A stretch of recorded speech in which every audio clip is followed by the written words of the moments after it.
মাল জমা করা এক শ্রেণীর লোক আছে। টেলিফোন করে, হ্যালো, সোনালী ব্যাংকের ম্যানেজার সাহেব নাকি? বলে হ্যাঁ, দেখুন তো আমার ব্যালেন্সটা কত।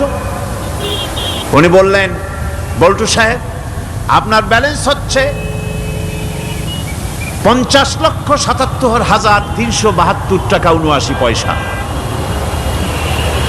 তখন মোজ ঘষে, আতর লাগায়, তেল মাখে, আর মনে মনে আনন্দ হয়, আরো কিছু জমা করতে পারলেই তো কোটির কোটায় পৌঁছে যাব। আল্লাযী জামা মালান ওয়া আদ্দাদা, মাল জমা করে আর গুনতে থাকে, আল্লাহর রাস্তায় খরচ করে না। খুয মিন আমওয়ালিহিম সাদাকাতান তুতাহহিরুহুম ওয়া তুযাক্কিহিম বিহা, তাদের অর্থ সম্পদ থেকে যাকাত উসুল করে তাদেরকে পবিত্র করে দাও। যাকাত আদায় করার মানেই হলো তার সম্পদগুলি পাক হয়ে গেল। কোন আলহামদুলিল্লাহ।